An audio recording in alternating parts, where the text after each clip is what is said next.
സംസ്ഥാനത്ത് വായിലെ ക്യാൻസർ ബാധിതരുടെ എണ്ണം ആശങ്കാജനകമായ രീതിയിൽ വർദ്ധിക്കുന്നതായി റിപ്പോർട്ട്.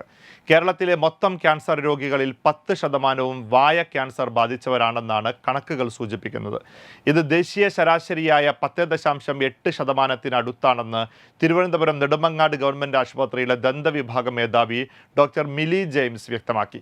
തെക്കൻ ജില്ലകളിലാണ് നിലവിൽ കൂടുതൽ രോഗബാധിതരെ കണ്ടെത്തുന്നത്.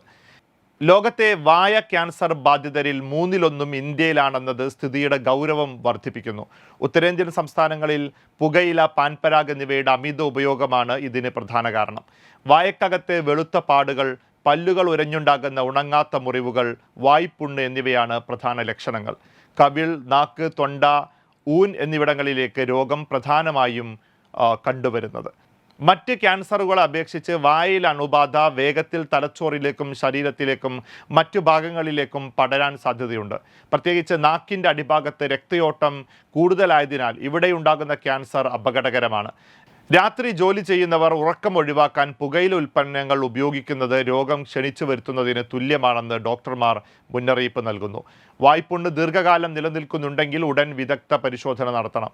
രോഗവ്യാപനം തടയുന്നതിൻ്റെ ഭാഗമായി സംസ്ഥാനത്തെ 7000 സ്വകാര്യ ഡെന്റൽ ക്ലിനിക്കുകളിൽ സൗജന്യ സ്ക്രീനിംഗ് നടത്താൻ ഇന്ത്യൻ ഡെന്റൽ അസോസിയേഷൻ തീരുമാനിച്ചിട്ടുണ്ട്. waytonikah.com, the exclusive Muslim matrimonial site.